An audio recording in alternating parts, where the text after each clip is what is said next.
Let's backtrack slightly. We focused here on BP, but there have been many, of course, oil majors that have been trying to turn themselves into something else, energy businesses, reorientate themselves more towards renewables and the like. So remind us, let's take a step back. Why did BP decide to sell these assets in Alaska to Hilcorp? Yes, well, the initial reason was because they were trying to reduce the debt. And what came later were these climate plans in which they want to massively bring down their carbon emissions, and what they now say is to become a net zero energy company. And what that essentially means is they're going to sell lots of oil and gas assets, which means that they, as a company, are no longer producing these emissions. But of course, the buyer will be. So, as you say, they go off the ledgers of BP, but onto another company. So it's not really a net positive for the world. Right, indeed. So they leave the sort of public, more scrutinised, more transparent sphere, perhaps, and end up with private businesses. What do we know about the companies buying these assets then? So the assets that the publicly quoted energy businesses don't want to hold anymore, they sell them to private businesses. And what do we know about the way that these private enterprises run? Well, we just know a lot less. If you look at BP and other oil majors, they produce these sustainability reports every year, and they'll say what they're doing with emissions, how much carbon dioxide is going up into the air from their emissions. But we're not getting that level of detail from private companies, and that's part of the problem.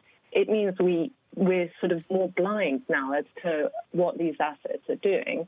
And we're seeing a lot of that happen, not just in Alaska, but also in the North Sea, for example, where the oil majors have retreated and private companies backed by private equity have come in. And we just don't know as much about their emissions. As I mentioned, yeah, so Bloomberg Green doing this deep dive then into BP and the asset sale in Alaska to Hilcorp. But this is just one illustrative example of what is happening elsewhere in the energy space as well. This isn't a strategy limited to BP, is it, selling off these kinds of assets?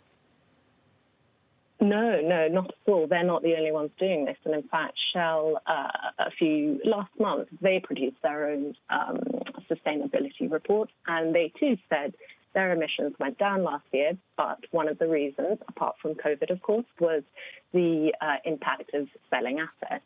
And ironically, the CEO of Shell earlier this week said divesting oil and gas is a simplistic narrative.